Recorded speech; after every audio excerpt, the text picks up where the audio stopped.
జరుబ్బాబేలుతో పాటు కొంతమంది పెద్దలు, ప్రధానులు అనబడిన వారు మందిరమును కట్టడానికి బాధ్యతను వహించారు. ఇప్పుడు మందిరమును కట్టడానికి బాధ్యత వహించిన జరుబ్బాబేలైనా, పెద్దలైన, ప్రధానులైన ఎవరి మీద వారు ఆధారపడ్డారు అని ఇక్కడ రాయబడిందంటే దేవుని మీదే ఆధారపడ్డారు. అందరూ చెప్పండి, ఎవరి మీద? కొంచెం గట్టిగా చెప్పాలి. దేవుని పిల్లలారా, మన జీవితంలో మనం ఏదైనా ఒక పని చేయాలన్నా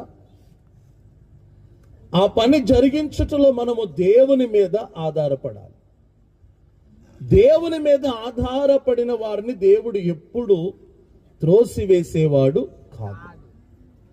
దానియేలు ఈ ఇల్లు కట్టక మునుపు ఆ రోడ్డు మీద చిన్న తాటేకి ఇంటిలో ఉంటున్నప్పుడు కొన్ని సందర్భాల్లో ప్రార్థన చేయడానికి వచ్చినప్పుడు నేను ఇలా అన్నాను, దానియేలు, అందరూ ఇల్లు కట్టుకుంటున్నారు, మరి నువ్వు కూడా కట్టుకోగలవా, కట్టుకుంటావా అని అంటే దానియేలు చాలాసార్లు నాతో అన్న మాట ఏంటంటే, పాస్టర్ గారు, నా వల్ల ఎక్కడవుతుందండి, నేను కట్టుకోలేనండి అన్నాడు. ఆయనకున్న పరిస్థితిని బట్టి. అలాగే